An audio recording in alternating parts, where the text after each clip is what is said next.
Hello everyone, and welcome to another day of NGS action. We have Week 7 match in the Heroic Division between Blue and the Beta Males versus Durotan's Coucch. Now, once again, it should be a pretty fun game. This is the top division in NGS. Well, let's take a look at the standings and see where our two teams are placed. So now, give it a moment. They are not in the top 5 of the standing page. I still need to figure out a way to try and get this to work more consistently. I don't know why it's so messed up. But Blue and the Beta Males currently at 11 points, or 8 points in 11th place. I don't know why Durotan's Coucch got skipped over, but they are there in 6th place with 16 points. But with that being said, Blue and the Beta Males have played one less match compared to Durotan's Coucch. There's still an 8-point difference, but it might not be quite as large. It could be a closer game than the standings could suggest, and I suspect that's exactly what's going to happen. Now, map pick and ban has already come through. Blue and the Beta Males, they won the coin toss, and they decided for map pick. So they banned away Dragonshire and Cursed Hollow. Durotan's Coucch banned Towers of Doom and Tomb of the Spider Queen. They don't like any map that starts with T. The Blue and the Beta Males, they picked Alterac Pass, and that will be where we have our game number 1. The Alterac Pass definitely brings out a lot of opportunity for some fancy drafts. Samuro, very, very good on this map. I'd even argue that this is Samuro's best map because it's one of the few heroes that can very quickly solo pick up or a solo star channeling onto the prisoner camps. But either way, my name is Tokibi. I'll be your MC today, and it's not only slightly related to the game at hand, but this is related to HOTS in general. I don't know if any of you have saw, but Heroes of the Storm will be coming to Game Pass. So hopefully that means we're going to have a new influx of players, maybe some new NGS teams, new NGS players. Gonna have to find out. Hopefully that is the case. Hopium is definitely high over in the Tokibi room, so I can definitely say that. I'm hoping to have a lot more players joining, and I'm even gonna make a point to try and play more Storm League games just on my own. Try and get that in-game population up, get that player base up. But again, we're gonna have to see how it goes. But yeah, I'm really hoping. There's been so many signs that Blizzard wants to help bring Heroes of the Storm back, and I would love it if it became a big thing again, because I do not have enough time or energy to play Dota 2 again, and League of Legends is just such a bad game that it's like I don't want to be anywhere near that. But Heroes of the Storm, I love the game, and for NGS, I love the community, so I'm really excited for that as well. It's apparently still only on PC. I'd be really surprised if they ever add Heroes of the Storm to... It is going to be only on PC. It's not going to be going to console. I mean, I have no idea how anyone would ever play Samuro or Vikings on the... on like a Joy-Con or something, or whatever consoles people play. I haven't ever owned a console, I'll be completely honest with y'all. I had a Wii for a bit, that's it. But yeah, it will be on PC. I believe they're giving 30 heroes for free, just unlocked permanently on your account. I'm not sure which 30 heroes those are, but I do know that the game Lost Vikings, I believe, is also going to be coming up. So there's a couple of Blizzard things going through. So we will have to see how it goes. But I'm really excited for this. I'm really excited for the prospect of this, especially. If we can get more and more players joining into the game, like, that would be awesome. Trigger buttons for controlling each one? Yeah. No, I think the best way to do it is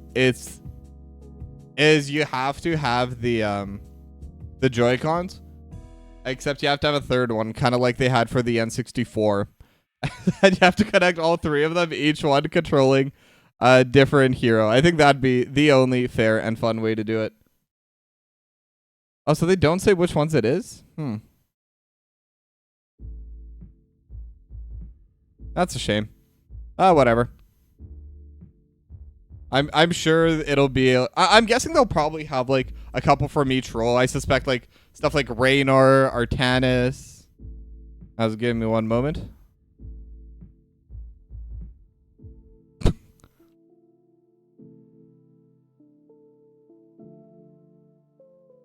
Sorry, one of the players asked for my stream link and someone got it into that chat before me. I don't know why, but I find that really funny. But either way, we have all 10 players in the lobby, by the way, just to kind of keep y'all in the loop. Those should be starting shortly. So the game should be getting started soon. I don't even remember the last time I did a heroic match. I think it was on Friday? On the weekend? Definitely been a bit too long. I love the heroic division. I'm not supposed to be biased between divisions, but I mean, I think everyone loves watching these higher up divisions. Okay, but the ready check has happened. Both teams are ready, so we should be heading in to game number 1, and we will be going over to Alterac Pass. That seems the way we got ready, but did not go in. But yeah, I'm not sure which of these two teams is going to come on top. I'm not sure what the drafts are going to look like today either. I haven't really had time to do a lot of research. I mean, I do work full time. I'm in the middle of a move. But for playoffs, I'm definitely going to make a point to try and really research the teams that I'll be casting. Just because there's a lot less games to cast to begin with. I think it's going to be between... it's going to go down from me casting like 8 to 10 games a week down to like 4 or 5 at most. So should be fun. But now we are finally heading properly into draft. Alright, so we are into Alterac Pass between Blue and the Beta Males and Durotan's Coucch. So the fun parts about this map is it's very tall, it's very large, so globals are definitely going to be powerful. They're definitely going to be high priority for both of these two teams. Stuff like the Falstad, the Dahaka especially, should definitely be high priority. I mean, usually is anyway. But especially on a map like this. But one little difference is I think split push works pretty well on this map too. So something like the Samuro that's able to send clones to kind of take the camps, I think could also be pretty high priority. As I should get this prediction going. There we go. Pretty much perfect time. I guess I can call that perfect time. But it's actually going to be the Anubrak banned first by Durotan's Coucch and Hogger banned by Blue and the Beta Males. I mean, Anubrak is just a really solid tank right now. I think especially with Johanna getting nerfed just a little bit more, kind of made it a little bit harder to be that just that brick wall that you can't really get past that's able to just control zones. So hard engage has definitely become more important, more valuable. And I don't think there is a better engaged tank in the game besides Anubrak. As Stitch is going to be the second ban from Durotan's Coucch. Just targeting onto those tanks, just trying to get rid of those beefcakes out of the game. And now Blue and the Beta Males, we are going to be waiting for their final ban here. And I'm wondering if they want to keep going towards the offlane, because I think Dahaka could be a very solid ban here. They don't have first pick, and it's definitely something that's contested. Junkrat as well could be good. But they are going to get rid of Joanna as well. There's just going to be less and less tanks available as we get on. And because of the pinch towards tanks, I wouldn't be surprised if both these two teams pick it kind of in the first phase of bans. I mean, Durotan's Coucch gets 3 picks before the next ban. But it is going to be Blaze locked in first, so not going to go for the Dahaka. We'll have that pretty solid offlane as well. Going to be able to push lanes out super quickly. Going to be super powerful in the team fights as well. Huge engage potential with the jet propulsion and the oil slick just being super annoying. But that does leave Dahaka open, Leoric open, if they want to play down that route in the offlane. Samuro, like, I don't know why I'm pushing towards Samuro. I don't even know if either of these two teams play it. But I don't know. It's just so much fun watching that hero run around. I don't like playing into it, but from this perspective, casting it, it's a lot of fun. But Diablo and Rhaegar are going to get locked in for DH McGiblets and Kal-El. Going to be locking in the Rhaegar. So that's going to be the solid frontline healer combination, as Goliath is going to lock in the Grey Mane. And the final pick going to be ETC for Captain Wedge. Okay, so both tanks are locked in. So we're definitely going to be seeing bans going out towards other roles now. Durotan's Coucch still needs a healer, still has a flex position open. And looking at their team comp, they have pretty solid AoE, pretty solid dive. So I'm actually wondering if they could consider getting rid of something like Stukov, maybe even a Maiev. Again, I don't know if Durotan's Coucch plays it. But instead, they're going to try and ban away the more safer option, Anduin. Though Anduin could also definitely help with these engages. Blaze with a light bomb, ETC with light bomb, or even Greymane, if going down that Worgen build, can engage with the light bomb. So actually, yeah, the more I think about it, Anduin's a really solid ban there.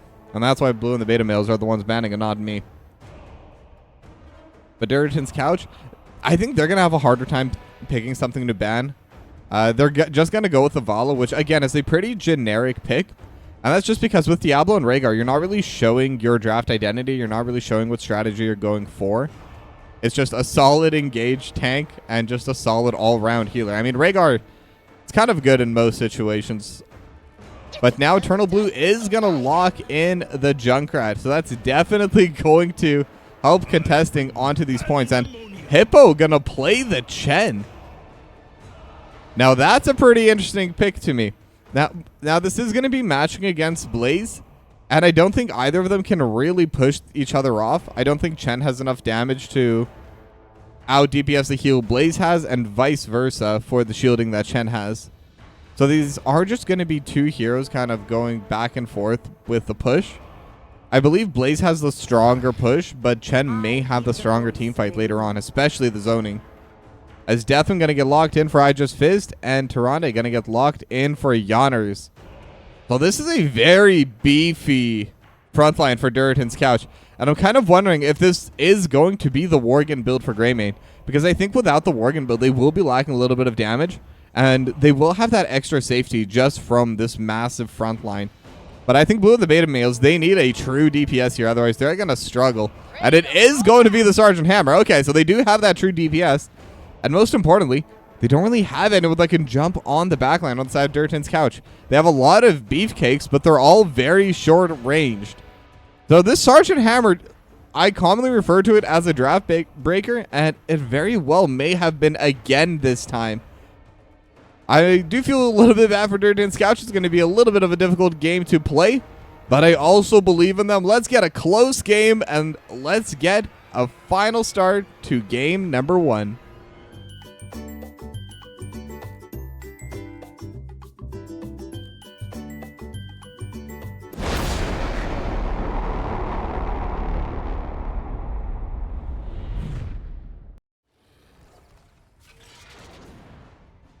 All right, and we are in game number 1. Alterac pass between Blue and the beta males and Durotan's Coucch. So now looking over at the talents, the most important one is going to be the Wolfheart. Yes! Okay, yeah, this is going to be the Worgen build. I was really hoping it was going to be that. I was hoping some teams would see what I saw in the Greymane, that it can be played very solidly as that deep line, not engaged, but like just kind of a dive carry, playing into the back line instead of just playing safely and DPSing and going all the way in. But now 4 members strong of Blue and the beta males, as they are sending Canny up to the top lane. Kalo gonna take a little bit of damage, but again, as the healer doesn't really care too much, and especially with chain healing, gonna end up healing themselves regardless. As I Just Fizz, taking a little bit of trading back and forth. It is 5 members strong for Durotan's Coucch. And between the jumps, between the little bits of melee damage coming out from I Just Fizz, still not going to be able to get too much. They will get first push, but Candy's just kind of going on to this cannon tower and should be able to finish it off. Does get hit by the Sentinel, will not be able to finish it, but now Goliath is here. Yonners as well, but will just get pushed away by the, what is this? The Concussive Blast. But that's still going to be quite a bit of damage dealt to that top lane wall. Should go down at some point, even through just passive push coming in from minions. As Hippo XXX is just trading into I Just Fizzed. And I think this matchup actually is a little bit better for the Deathwing, at least to start. I believe it does lose the armor as they get lower on into those quarters. And that could be a moment to try and break through. Let's call it Eternal Blue. Going to take the siege camp for Blue and the beta males. Yonners and Goliath going to lock it in for Durotan's Coucch. And both of those will just group up together in the mid lane, as we have the usual setups coming through. The 1-3-1 for Alterac pass. But with the Concussion Mine, it is going to throw Captain Wedge. And they're able to overpower behind the wall. And Captain Wedge in a bad spot. And that is going to be first blood going over to Blue and the beta males. really solid placement on that overpower by McGiblets, and obviously Eternal Blue for getting that concussion mine. And I mean, that is going to help them with this push. They're looking for more. They're on to Goliath. They have the slowing totem as well. But with that extra armor, it's going to be a little bit difficult, but still able to finish it off with the help of 4. Blue and the Beta Males off to a 2-0 start. They already have the siege camp pushing in through the mid lane. But now Captain Wedge looking for DH McGiblets. But Yonders is the one that's going to get shadow charged into the wall. Overpower as well, but not enough damage. Wildcard is here to back Yonders up as a concussion mine, just pushing the healer away. I just Fizz coming in from the side, but the play is already over. Blue and the Beta Male is definitely coming out ahead on that one, as Kenny could try and go for this cannon tower, but Wildcard's already here to push it back, and Yonner's also going to be grouping up here. But Kenny just going to run away, will be safe, as the siege camp is going to be respawning in about 5 seconds. And both teams are just going to go and grab their camps. But right now, it did result in a very slight XP lead for Blue and the Beta Males. Not as much as you'd expect from a 2-0, but I do think they are struggling a little bit in the side lanes. So them getting those 2 kills is pretty big. Now, in terms of big talents, we do have freshest ingredients. So we'll be able to heal up more soon. Already at 8 out of the 15 orbs. I say heal, but I mean shielding a little bit better, as there is a little fight in the mid lane. Eternal Blue is in a bad spot. We'll jump away with the concussion mine, but I just Fizz. Not going to be able to bring in enough damage to cleanse, just in case for Eternally Blue. Or for Eternal Blue. I'm going to call them Eternally Blue. I mean, they're a caster. Everyone knows them here. But that is going to be a close trade. Level 7 talents are now up, and they are looking for Captain Wedge. They have the extra jump from the concussion mine, but it's not going to be the target that they were looking for. As Wildcard jumping into the bot side with the Pyroclasm. Pyromania. That's what it's called. Pyromania. But Hippo is getting jumped upon as well. But actually, Goliath and Captain Wedge are both pretty low. Hippo even looking towards this backline, just trying to zone them away. And we have the classic Toki-B pause. So hopefully we'll be able to get back in game shortly. Someone has disconnected, so that's what's going on there. Let's get some background music going. And on that note, I am going to be commissioning an emote for pauses as well. I've been slowly trying to come up with ideas. So far, I have... Let me bring out my notepad. I'm going to have 2 animated Artanis emotes. One with a check mark, one with an X. I'm sure that doesn't need too much explaining, especially if Hokulele's around. I hope I'm pronouncing that right. I'm not sure if it's Hokulele or Hokulele or something else entirely. And then gonna add a hype animated emote, a pause emote, and a Horner Stinger stim pack. So those are the ideas I have so far. If there's anything else you'd like to see, be sure to let me know, and I'll make sure to add those. I have a lot of emote slots, so may as well start filling them out. I'm sure I'll move some stuff around as well. Add some more follower emotes. But yeah, with that, I'll keep you updated as I get more information about this pause. I do have the chat open, but as per NGS policy, can't just go over the map. Gotta keep it off. The signature Toki-B pause move. Yeah. Every team always brings it out on my cast. I had, in the past 2 weeks, I think I've cast, I want to say at least 12 games, and I've only had 2 individual series without any pauses. Ad breaks and Toki-B's big streamer. Nah. I mean, I only ever do that between games. I could do that. I don't know. I never really liked to add emotes. Because, in my opinion, they're one of those... Ooh, I could do that as a follower emote. That could be fun, actually. But, I'll see. I'll think about that one. That's going to be on the maybe list. But yeah, no. I always make sure to set it up so that even with long pauses, there would never be an ad break during a game or during a pause in a game. Just because, like, I never know when stuff will come back. And I know I definitely do run pretty long ad breaks between games. I need that to rest my voice anyway. So I want to make sure that the games themselves are going to be safe. No matter what, I want to keep the games themselves pure. Even when I take sponsors, I never put anything in there. So if you see one there, that means it is worth it. But either way, looks like the pause break should be ending shortly. The D-Seed member is back in the game, and we are also going to be joining them back in the game. Whoops. I signally turned chat off, but I already did that. But now, both prisoner camps are available. Neither team's really pushing forward quite yet, but there is a pretty solid push coming out of the top side by Durotan's Coucch. And now Hippo Triple X looking onto these three members, and that just goes to show how tanky Chen is, just confidently jumping in as Goliath. Starting to get a little bit low, but with Yawners, shouldn't be feeling too much pressure, especially with no DPSs coming through. And now Hippo Triple X and McGiblet's going to be able to just defend into it. But that was still a pretty solid push coming out from Durotan's Coucch. They don't lose anything from it, and they do take down most of this top lane wall. Now McGiblet's going to get hit by the Lunar Flare. I just fizzed, trying to deal even more damage. What are these abilities? Incinerate. I still don't know how Deathwing works. I really need to get this here just so I learn the abilities and how the builds work. But Yawners is going to start channeling, and the camp has been started. Triple X going to be fighting into Goliath over in the top lane. As now Beta and the blue and the beta males need to try and retake. They have the concussion mine, but it is just going to throw Captain Wedge away. I just is going to be able to heal back to full. And the concussion mine is splitting up the fight, so now they can finally break one of the armor blocks. But Kal-El is starting to get low. McGiblet's looking for the aggressive play.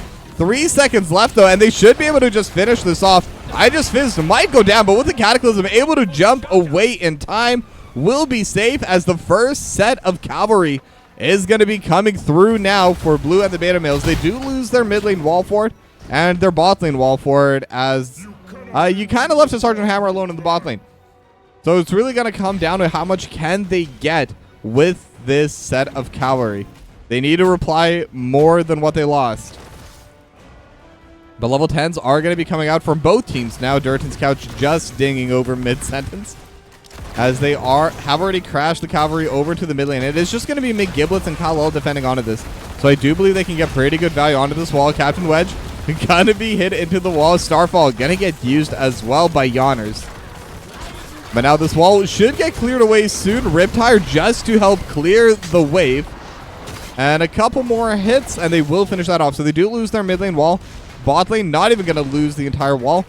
And I Just Fizz should be able to finish off the wall, but now they have the fear, and Hippo Triple X going to be in a bad spot, but Wandering Keg, good ability, gets you out of any sticky situation, as now Captain Wedge could be in a bad spot. They have so many abilities, so many stuns coming through, Lightning Breath over top as well, and Yawners will also get finished off by that in the back lane.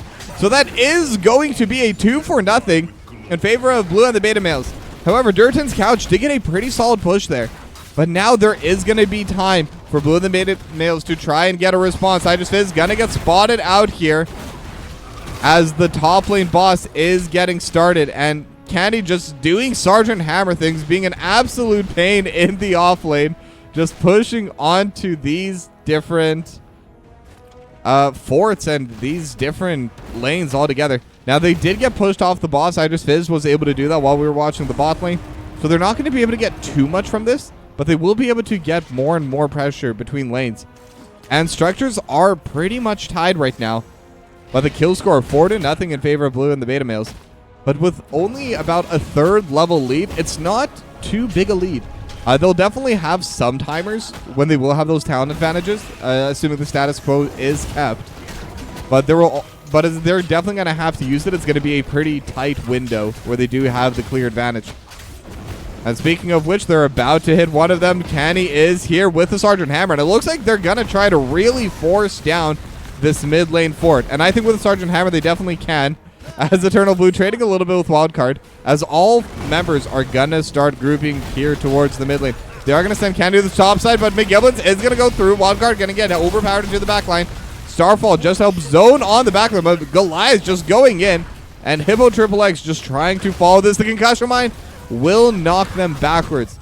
So it will be the end of that play. Level 13 advantage is now over Durotan's Coucch, adjusting level 13, as Cataclysm is going to come in over top, but it is going to be McGiblets. The fear on 3 members as well. McGiblets is so low, and the Ancestral Healing isn't going to go onto the Diablo. Hippo Triple X with the Wandering Keg will be able to push everyone out, so there was no opportunity for a follow for Durotan's Coucch.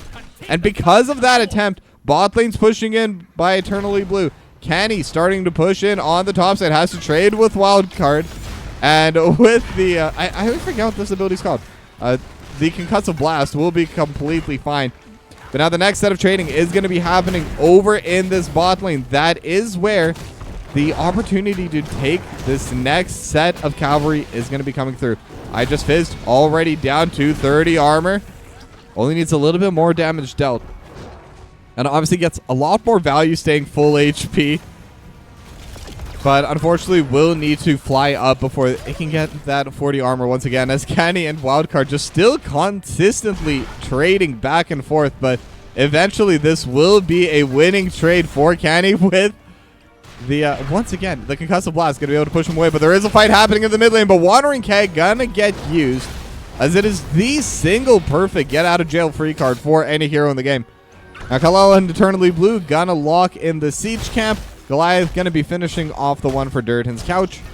Though will still be overall even trading back and forth on the camps on the map. As Wildcard is having the time of their life, I'm sure, playing into the Sergeant Hammer. The Hippo Triple X does have 3 members running into them. And the Flying Kick not going to be able to bring them away. Lunar Flare not going to land though. And with the Boombox, Hippo Triple X will be in a safe spot and just going to keep trading back and forth into I Just Fizz. And Chen does scale really well. As a duelist, Chen's actually pretty strong. But Captain Wedge looking onto the back line. They're onto Kal-El. Lunar Flare not going to land onto that target. As now they're all here. I Just Fizz looking for an angle as well. They're trying to jump onto Kal-El. Goliath is going to start getting hit back into the wall. And the Concussive Mine going to pull them even further. Goliath going to get stunned into the wall. And that's the carry down for Durotan's Hammer. Really solid play coming in from Hippo Triple X, just being so obnoxious on that Chen. That Wandering Keg is such a good ability, but they're not done yet. Yawner's going to get stunned backwards, but is able to create enough distance to be able to jump away. But that is going to be the prisoner camp channeled by Blue and the Beta Males. Now they just have to hold it for 30 more seconds. And they also just dinged level 16. So they're going to be in a good spot. They're going to have a good chance of being able to hold it. And now Goliath will be back up now, but still needs some time to get there. They could try and do a last second push, and it looks like that's the idea. They're slowly trying to make their way in. Wildcard coming in from the side. Kenny getting jumped upon by Captain Wedge, but that does put Captain Wedge out of the fight for now. Hippo Triple X is on the backline as well, jumping onto Goliath as the Lightning Breath is just pushing everyone off, and they will finish off the camp. Now, how is the team fight going to go? Captain Wedge with the face maul trying to keep people off the fight. Star Call as well. But Captain Wedge gets jumped back in, but that's just going to work in favor of Durotan's Couch. They're able to get one. And now the team fight is continuing. McGiblet's looking for Yawners, but McGiblet's on the wrong side of the map now, as every member of Durotan's Couch is hitting onto this Diablo. Now Kenny will siege up, will be in a good spot. They are all pretty low, and they do have a lot of damage coming in. Eternally Blue's coming in as well, and with the Ancestral Heal, they're able to get one for now. How much more can they get? Yawner's going to jump away, but Wildcard going to follow? Yes, Wildcard will follow, as the grenades were kind of skipping over for a little bit, so I did get a little bit concerned for Blue and the Beta Males. But that will be an eventual 2-for-1 trade for Blue and the Beta Males, and they have the push in every lane. And while the team fight's going on, no one is pushing away these cavalry. They're already shoving in the mid lane. They're already shoving in the bot lane. They already got the fort in mid finished off and in top lane. And now the keep is also going to go down in the mid lane. This is going to be a very valuable push coming in from Blue and the Beta Males. And this is a great spot to be in. They still have some HP left on the cavalry in the mid lane. And they actually have a pretty solid wave with it. So they can start looking for this mid lane keep. But instead they're going to find Captain Wedge. They will get another pickoff, and it's another 4v5. And now Yawner's getting knocked back by the Wandering Keg. Lightning Breath will bring in more than enough damage, as I Just Fizz is alone in the middle of Blue and the Beta Males. But with the extra health coming in from the fountain, or from the well, will be fine. But they will lose the mid lane keep too. And it's still 5v3, so Blue and the Beta Males, they don't have to stop pushing. They don't have to stop playing. They can continue forward, as Kenny almost gets hit, taking the short way through, but able to safely reposition. And this is going to be a play that basically gave them every single keep and every single fort on the map. And that's just an insane play coming through from Blue and the Beta Males. And I just need a couple more hits, a couple more abilities onto this keep. But Wildcard, they're trying to defend. They're trying to keep them off.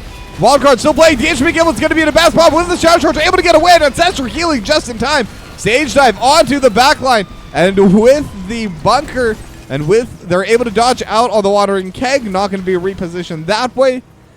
And they will be able to hold on to their top lane keep. Just walk very slowly next to it because it is only at 749 HP. But even though they were able to win out on that last little detail where they were able to bring or to keep that keep alive, that's still a massive victory for Blue and the beta males. That's a massive objective to take. And now it looks like they're baiting for the boss, Durotan's Coucch. They know they can't let that boss go. But Captain Wedge with the boombox with the face melt will be able to see it. And now they are walking forward. Wildcard just trying to build space, and Jet Propulsion will land on a Hippo. And Hippo's in a bad spot, will get burst down by Durotan's Coucch. And now they can start trading back. They can take the boss themselves. Because without that Chen, it is definitely much harder for them to contest onto any of this. They will have Eternal Blue pushing in the mid lane. They will have the Siege Camp shoving in as well. And the Prisoner Camps will be back up shortly. Level 20s, though, are now up for Blue and the beta males. But luckily, because it's 4v5, Durotan's Coucch will have some time to push out their lanes, soak up a bit more XP. And with the help of this boss, they should, at the very least, get this fort. And maybe even a little bit more. Now, the bottom boss is also getting hit by Blue and the beta males. So this will be a trade. This will not be a clean victory for Durotan's Coucch. But getting that pickoff and being especially given time to get that level 20, I think that's the biggest part of this victory for them. Of that trade, anyway. But now the boss has started, and at the same time, the prisoner camp has started getting channeled. It is only going to get at least 10 seconds for now, but still growing. Captain Wood just trying to buy a little bit more time, but now Blue and the beta males, I don't know why I can't say that name. They're in a really good spot down here as the bunker coming through a little bit early, just helping to clear the wave as Canny trying to get closer, and Wildcard just trying to slow down specifically this Sergeant Hammer. But now they're going for it. They're aiming for the core, but the Cataclysm going to buy some space. I just fizzed in the back line, and now the Stage Dive as well. Eternal Blue in a bad spot. Will get pushed down, and the Ancestor Healing is not out in time. And now they have been able to slow them so far, but the Lightning Breath dealing a lot of damage, zoning everyone away. But the boss is going to go down, and so is Wildcard. As Captain Wedge gets hit into the wall. I just finished starting to get pretty low as well, but they're both able to back away for now. There are big waves pushing in. The Apocalypse coming through as well. Or sorry, not the Apocalypse, the Teleport. And the Ancestral Healing is going to reach onto McGiblets, and they're on the core. There's no one there to push them away. Canny's just free hitting onto it. Goliath trying to DPS, but it won't be enough. Blue and the beta males, they take game number 1.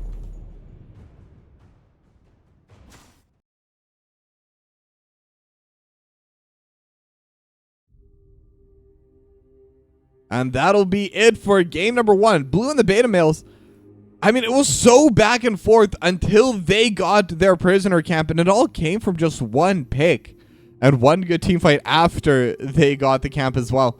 And they got 2 forts and 1/99,000th of the third keep. They just got such a massive lead from it. And then all they had to do was grab the boss, push in with it. They had level 20 advantage. That was going to be their final point with that stat lead, with that extra talent. And they use it to really good effect. But now with that, sorry, I just realized I just fizzed. Was the number 1 DPS that game on the Deathwing, even going above the Sergeant Hammer. That's actually really impressive. But either way, with that being said, we're going to go to a short break. And when we come back, we're going to have game number 2. So don't go anywhere.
All right, and we are here for map number 2 between Blue and the Beta Males and Durotan's Coucch. And we are going to Battlefield of Eternity.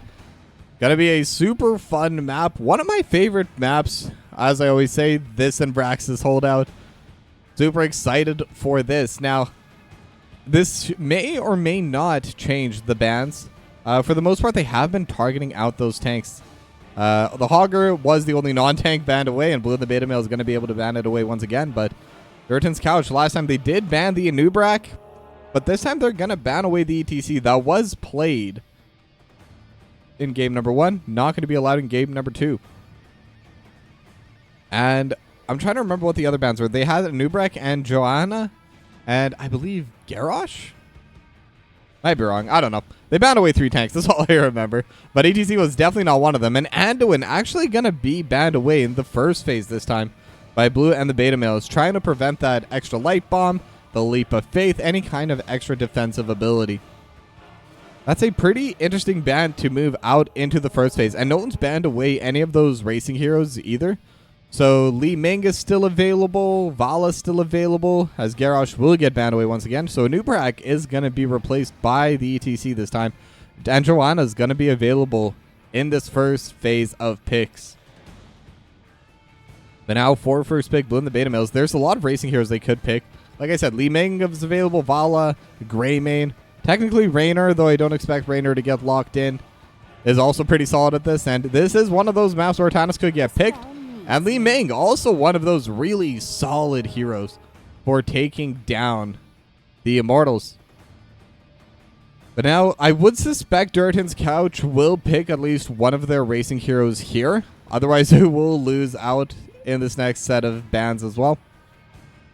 And Anubrak is available and is pretty good into Li Ming. So I'm wondering if they're going to lock that in, as Vala going to get locked in for Goliath. But they're going to go with the zone control instead.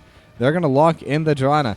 And Joanna is really good if you're playing defense. If you feel like you're going to win the race, Joanna is really good to stall out the other team more, or to protect your own racing heroes, depending on how you do want to play it. So Blue and the Beta Males, they see the tank, they see the DPS. Vala, not too easy to counter on this map. There's definitely a couple things that can just jump Vala and kill her in the backline, but not too many, and none that are super good on Battlefield of Eternity. So instead, they're going to lock in the Oriel for Kal-El and the Chen once again for Hippo Triple X.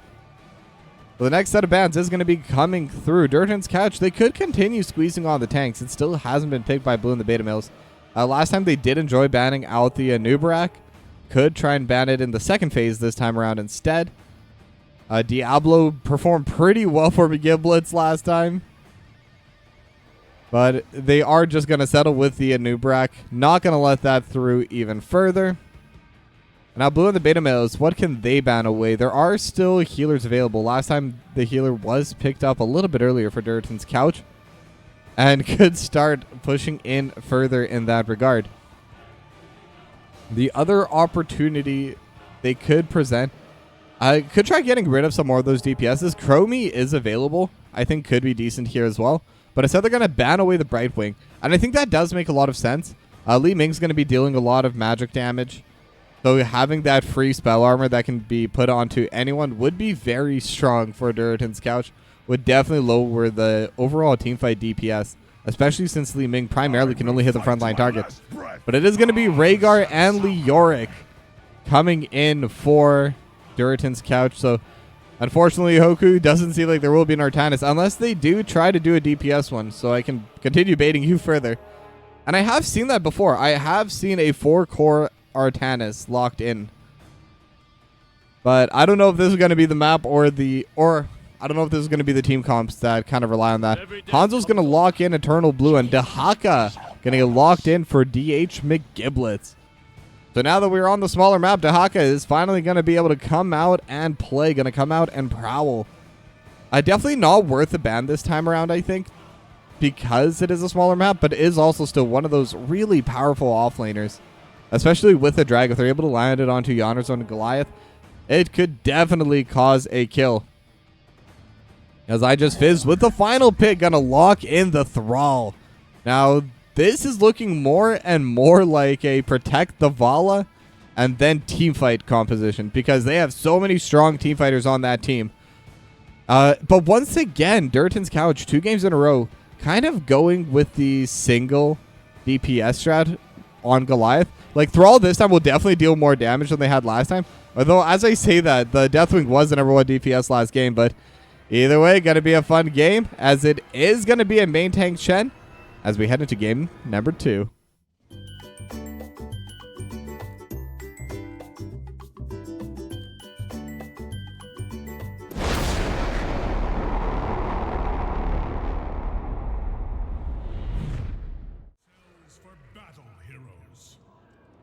All right, and we are in game number 2, Battlefield of Eternity, between Blue and the Beta Males and Durotan's Coucch. Blue and the Beta Males currently holding a 1-0 lead here. So Durotan's Coucch, they need to win this if they don't want to get dominated and if they want to get those extra juicy points, as we are now in the latter half of the season. So I'm going to have to brush up on my playoff rules, see who's going to be able to make it, who gets put what where, and what placements really matter. But it is going to be McGiblet's actually in the bot lane and not Hippo XXX.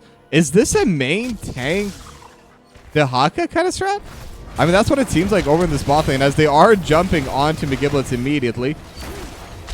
Will be able to get that root, but I mean, I'm not sure how this bot lane is going to be played for Blue and the Beta Males. And I'm wondering if they're just planning on holding this lane. Not really trying too hard to contest, but Eternally Blue is still able to get a decent chunk of damage over in this backline. Goliath just barely going to be able to dodge away, but Eternal Blue just trading so well. And I really like the spacing and the timing used by Eternal Blue for those trades onto Goliath. Because overall, Goliath will win in a straight DPS match, but if Eternal Blue just gets a quick burst and backs away and Goliath cannot safely trade further, that will always be the victory going towards the Hanzo. So really well positioned so far. But speaking a little bit about the talents, since we are just kind of trading back and forth here in the bot lane, it is going to be Scattershot build coming in from Eternal Blue with Simple Geometry, and Creed of the Hunter from Goliath. But the Siege Camp is going to get finished off by Blue and the Beta Males, and they're actually getting a lot of value with these trades so far. Getting a lot of damage through push as Hippo XXX going up to the top side as McGiblets and Hippo going to fight for the Siege Camp as well. Wildcard is standing on the point trying to tank, but Hippo just chugging away at that casket. Candy's also going to be here, and with the Arcane Orb, will be able to deal so much damage. Wildcard will go down. Candy looking for Aegis Fizz, but will be able to dodge away. Detainment Strike, though, will get the kill, and it is going to be a 2-for-1 trade. And Blue and the Beta Males are also going to be able to take the top lane Siege Camp as well. So really interesting play coming out from them. The quote-unquote main tank Dehaka going to brush Stalker as soon as they get the bot lane camp and try and shove out the top lane instead. Now, XXX did go down there, but again, I think it was worth it for the trade. They were able to hold on to their camp. They're going to be able to get that extra kill as well, because it forces Durotan's Coucch to stand on that point even longer. As now both sides should be starting their bruiser camps now. Goliath and Yonners working on their own, while Eternal Blue and Kalel going to be working on the one for Blue and the Beta Males. Sonicare will spot out Captain Wedge. They know they're around, as Captain Wedge is currently just trying to build a little bit of time. Wildcard going to get poked down pretty hard in this top lane, but will be fine overall. It is a Leoric. Will be forced to Hearth, as that does allow Candy to get a little bit of extra damage to these walls. But now both sides have finished off their bruiser camp, and now the Immortals have spawned. It is level 5, so no level 7 talent yet, as now they are looking for the trade. Kalel could be in a bad spot. Yonner's trying to chase him down, but now they're kind of caught in a pinch if they continue moving forward. McGiblets looking for the front line. Will land the drag, but gonna be prevented by the Wraithwalk from Wildcard. And I haven't actually brought this up because I haven't even thought about it myself, but it is Creed of the Hunter. So it's not going to be that racing ball. It's still going to be good at his Hippo, taking a lot of damage. And we'll slowly get DPS down. Goliath just DPSing onto McGiblets. Just autos coming through. Vault has been thrown, and the drag only going to land on a wild card. And McGiblets will be the first to go down. And now the trade there continuing. Detainment strike not going to land. Kenny looking for the damage in the backline, but will just get zoned away. Iron Skin does get popped by Captain Wedge, but not going to be able to block any damage with it. Was used a little bit too late as Hippo jumping on a Captain Wedge will have that extra breath coming through. And Wildcard and the Durotan, sorry, I forget their name, going to go down to that place. That's another 2-for-0 for Blue and the Beta Males. But halftime is going to be their first by 44 HP in favor of Durotan's Couch. Now, they have been able to push away the bot lane. Level 7 is now up for Blue and the Beta Males, but Kal-El is getting jumped upon, and that will be their healer gone. But it is also a lot of DPS already dealt to the Immortals. 600 HP left. I don't think they'll be able to prevent him. McGiblet's even just going to run in, get the last little bit of damage. Goes into stasis. Can they finish it off? The drag does come through. But now Wildcard in a bad spot will be forced to jump away. But Hippo will have the flying kick. As now Yonners and I Just Fizz both starting to get pretty low. Hippo continuing to play forward. McGiblet's also here and just running them down. Yonner's going to go down. I Just Fizz got to go down. And Captain Wedge will follow. And it's a 4-for-0 fight. And they got the Immortal. Blue and the Beta Males in Game 2 also coming out super strong. And now the push in the bot side will be happening. Lots of soak to collect for Blue and the Beta Males as well, as a massive wave crashed into their towers.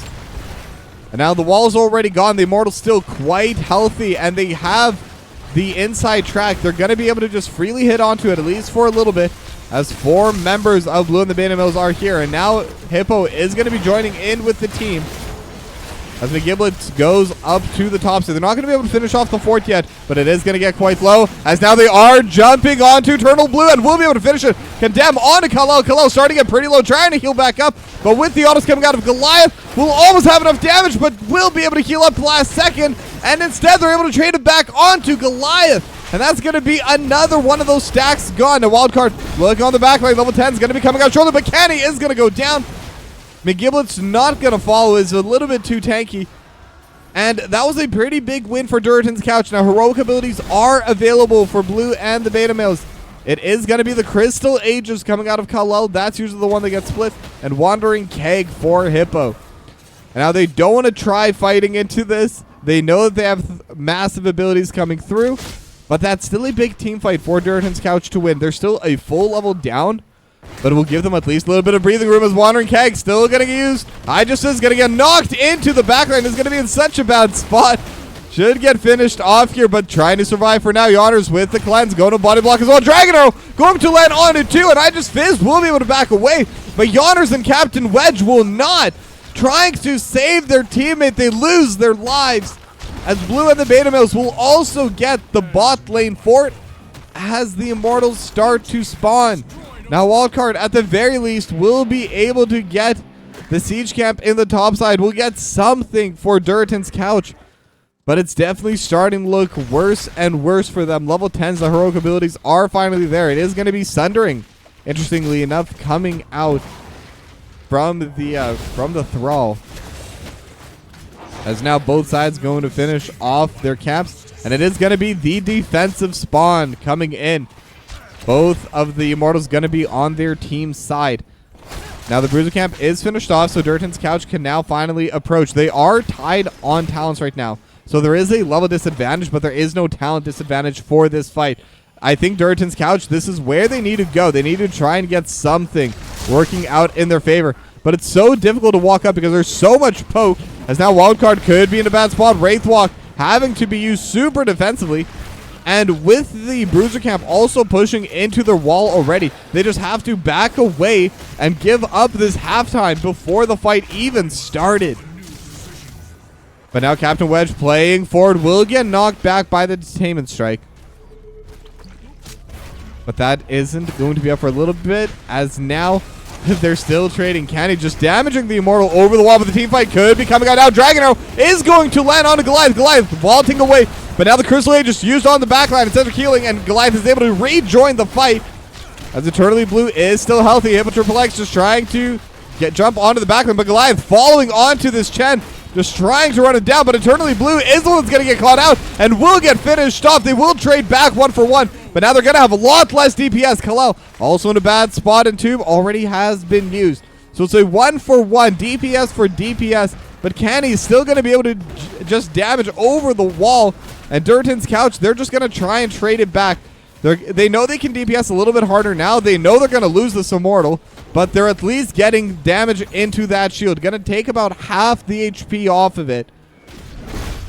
As it is, once again, level 12 to level 12. So less than a level lead now for Durotan's Coucch, but the Immortal push is still coming through. And how much value can they get through that? I should take a look at the deaths. It is just the one death coming out of Goliath, so still having that 20% bonus attack speed. That Gambit hasn't fully lowered their chances yet. But level 13 talents are now up, so they could try and look to engage here as well. McGiblets is in the bot lane, but as you know, it's the Dahaka, has the Breaststalker, can join whenever. Now the Immortal still shielded away. They're trying to walk up, but it's just so difficult. Goliath will finally get a couple autos onto it. But the shield's still up, finally going to get removed, and this will make it a little bit easier to take down. It'll be a little bit more dangerous for Blue and the Beta Males to position forward. Containment Strike not going to land, but the Breaststalker coming into the back line as they're looking for the engage. They have the stun, and they have the Thrall immediately gone. And now the Iron Skin gets popped, but after Captain Woods gets knocked backwards by the Wandering Keg, Ancestral Healing is coming through, but not fast enough. So that's going to be a massive heroic gone. 2-0 for Blue and the Beta Males. They still have the objective, pushing in the Immortal, dealing so much damage now. And Wildcard forced to jump away at around 400 HP. And they should be able to take the keep with this, because Hippo's still tanking with that shield, just drinking out of that keg, getting that extra shield. The Immortal's not being touched, and they get themselves 2 kills and the keep and the top lane fort. And they're just really starting to snowball ahead. I think that's all I can really say here. Blue and the Beta Males playing extremely well in week 7. As Eternal Blue just going to one-shot that poor little, I always forget what they're called, Impalers over in the backline. A Wildcard is walking forward. In fact, the whole team's here. Candy in a bad spot, but does have the teleport, able to jump away. And now the Sundering go to split them up. Kalel going to be in a really bad spot. And will land as well. Wildcard does go down, but Canny is stuck next to Goliath, and the Blessed Shield lands on multiple members. Goliath still alive, getting healed by the chain healing. Eternal Blue will get finished off as well. Wandering Keg trying to split up the fight. Yawner's getting hit into the wall and may actually go down, and that will be the trade, but Hippo still in a bad spot. The Vault's coming in so much damage, but with the wall still there, they're not going to be able to keep chasing. But that was a 3-for-2 in favor of Durotan's Coucch, as they're able to get something back, even if it is only a slight victory. Even just accelerating the pace of the game is well within their favor. And now level 16 talents are up for Blue and the Beta Males, and Durotan's Coucch, they are going to have to take the Bruiser camp now. And typically, it is good to leave it for right when the objective spawns, so you have that pressure in the offlane. But I think right now, they're just trying to get as much soak as quickly as possible. They know they have a slight numbers advantage, and if they don't, Blue and the Beta Males, they can engage onto it. But Captain Wedge is getting spotted. Isolation not going to get thrown out, as Kenny also hiding within the wall. Goliath able to vault away from it. And it does seem like they want to fight this for Durotan's Coucch. They know that Hippo is over in that top side, so they will be able to take away the siege camp. Level 16 is starting to get pretty close for Durotan's Coucch as well. But without any waves here, there's nothing for them to get the XP from. They have no passive XP from any forts. And the Impalers are going to try and DPS just a little bit onto McGiblets and will finish off the cannon tower. But now the objective has spawned. Level 16 is going to be coming through. And it's already half time. Now this is where the fight can truly start to begin. Again, Durotan's Coucch, they need to fight here. The Thunder gonna get used immediately, but who have they found? It's just gonna be Kenny in the back. They have no follow-up. Dragon Arrow gonna get used, but the Entomb keeping them back, but Goliath's already gone. I just fizzed in the backline. Ancestral Healing will come through in time, so we'll still be alive. We'll still be able to DPS, but their front line is gonna be gone. Wildcard also gonna be gone, and it's a 3-for-0 so far, and they could look for more. Eternal Blue jumping over the wall.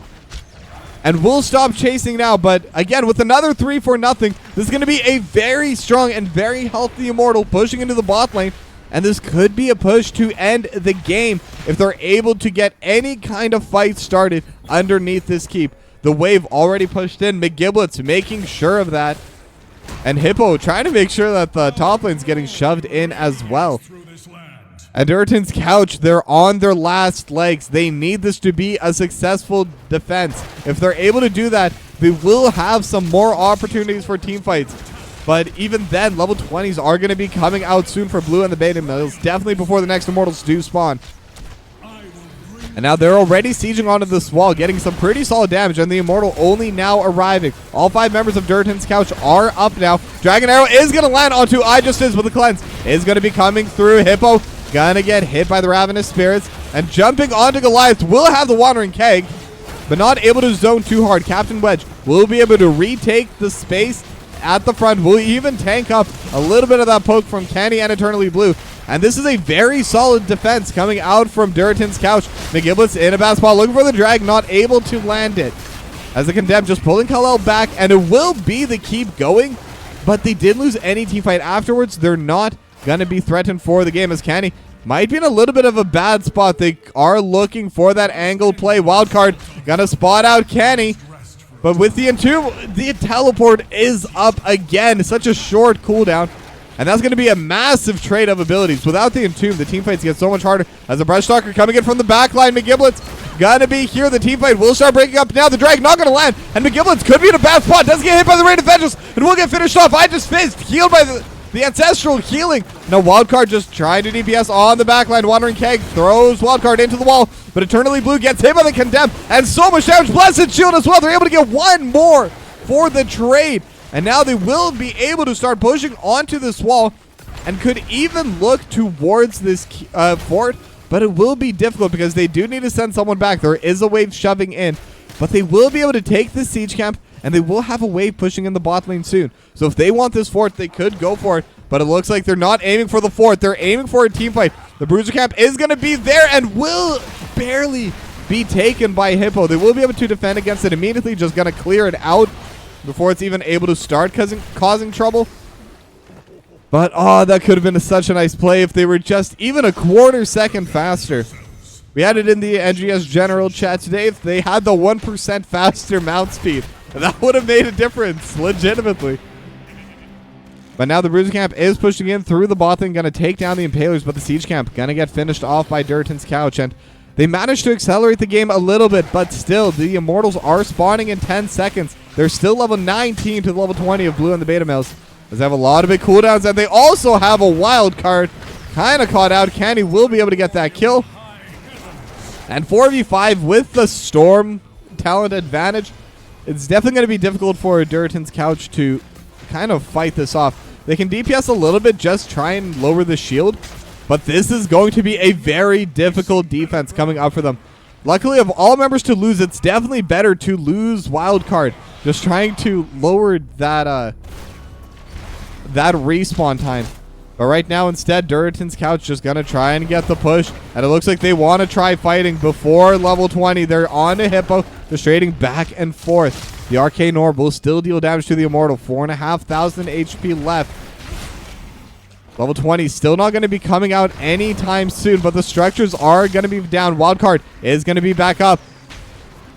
And they have the massive push in the top side, so they could try and deal with it for a little while longer. Now Hippo with the Wandering Keg able to knock back Yonners so far back, but Yonners is still okay. Captain Wedge gonna get hit by the Dragon Arrow, but it is the tank. Blessed Shield does land on it too. But they're looking with the Sundering for Candy, but again with the teleport, able to get away. The Isolation used on the wildcard. McGiblets in the backline will be able to take down Goliath. They're able to take down the healer. Yonners will follow, trying to jump away, and is pretty fast. But Candy not going to be able to land the last couple of hits, but they will be able to take down wildcard in the meanwhile. It's a 3-0. They have a very high HP Immortal, and now Eternal Blue looking for iJustIz. Not going to be able to find it quite yet. But I don't think it matters. I don't think Durotan's Coucch can defend against this, as Yonners finally going to go down. They will be able to catch up to the Rhaegar, and this will be a 2-0 domination for Blue and the Beta Males. What an amazing showing from them in week number 7 of the Heroic Division.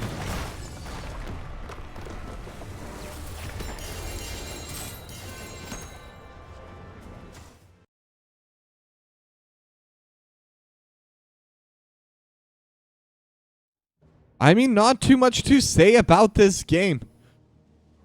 Canny and Eternal Blue just able to deal so much damage. Hippo able to provide so much space. It's a very interesting team composition because they don't have any, so to speak, true tank on this team comp. Chen for Hippo and the Dahaka for McGiblets kind of filling in that role whenever needed. But massive victory, very well played by Blue and the Beta Males as they do get that domination. Now I'm going to try and get one of them interviews set up, so give me one moment as I look for that.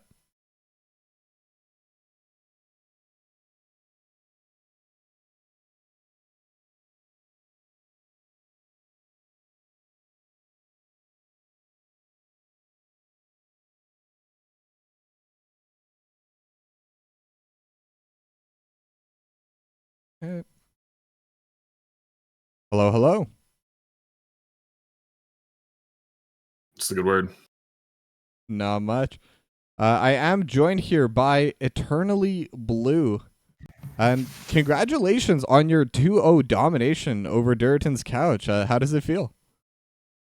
It feels good, man. We've been getting our ass clapped the last few weeks, so feels good to return the favor to somebody. Yeah, and I mean, this was one of those teams that not super high up on the list, but still in the top half of the Heroic Division, and neither of those two games really looked close. So what was it that was different this time around? We kind of embraced just having fun, and picking heroes that we're gonna enjoy playing no matter what. And if the team comp looks like shit, whatever. And we know that some of their players play particular heroes, and we decided we're just gonna play our game and have fun with it. And I think that really made things go a lot smoother. Communication was great, and everybody just had fun. I mean, we picked main tank to Haka. It's a little out of left field. Yeah, I mean, that one especially really surprised me. I mean, I saw Hippo lock in the Chen, and I was still ready for the Chen to be the main tank, but no, Hippo went immediately to the off lane. But the tank to Haka worked really well. You got a lot of plays in the bot lane, and then that immediate roam to the top lane after getting the bot lane siege camp at level 1 or whatever, early camp, really worked out well. Was that always the plan, or did that just work out? That was complete happenstance. I mean, obviously Dahaka is a global, but it's not like we practiced it. We've liked the concept of main tank Dahaka. We've never run it in NGS. We've barely run it in scrims. But it was just one of those things where it's like, yeah, we could take Diablo here and be fine, or take a Murden, but like, what about something different? What about an Imperius? What about a Dahaka here? And Dahaka is what we ended up landing on. Yeah, that's definitely going to make it harder to draft against you. They're really banning away the tanks. I think 5 of their 6 bans between the two games are tanks. They just pick a Dahaka anyway. Yeah, it's I mean, these two teams, we really know each other pretty well, and they've been good scrim partners in the past. We run into them in Storm League all the time because we're very similar skill levels. So, banning out the Anubarak and banning out the Stitches on Alterac is probably more targeted than it looks. And for sure, the Garrosh, maybe they don't know Hippo particularly well, but his number one hero is Garrosh by like miles. But we wanted to bring his uncle out tonight. So you get to see some of the Chen. Yeah, I mean, it worked out well. Now, do you think this is something your team will be able to translate into weeks 8 through 12 just with that extra momentum? I think for the most part, yeah. I mean, we've played the unbeatable teams this season, so the rest of the season just looks very competitive. So really looking forward to the last half of the season for sure. All right. Well, my final question to you is, are there any shout outs you'd like to give? Anything you'd like to say to your fans out there? Shout out to the Coucch for a great series and for being good scrim partners, and just good people to have around the community in general. Obviously, thanks to you for casting 97% of the NGS community. It's been great having a little break from casting myself. Shout out to my team for hanging in there and just being flexible all season. being great people to be around and play with, and it's been a lot of fun to grow with them. And thanks to everybody in chat, Kala, Goss, everybody that came to hang out. So that's all I got. All right. Well, thank you for coming to this interview, and congrats again on your domination. Thank you, sir. Have a good night. You too. Bye-bye. And with that, that will be the end of our stream today. I will be back live again tomorrow with a double header for Division B West and B East, I believe. Or maybe in the other order. But we'll be starting at 6:15 Pacific, 9:15 Eastern for game number 1. B East, Hot Stads versus Frankfurters. And then 8 p.m. Pacific, 11 p.m. Eastern, B West, Bork Side of the Moon versus Roll One Esports. Now, I'm going to be done for the day. There's still a lot of NGS going on, so I'll raid you over to someone. I'll figure out who in a moment. But thanks for watching. Hopefully I'll see you tomorrow, and have a good night.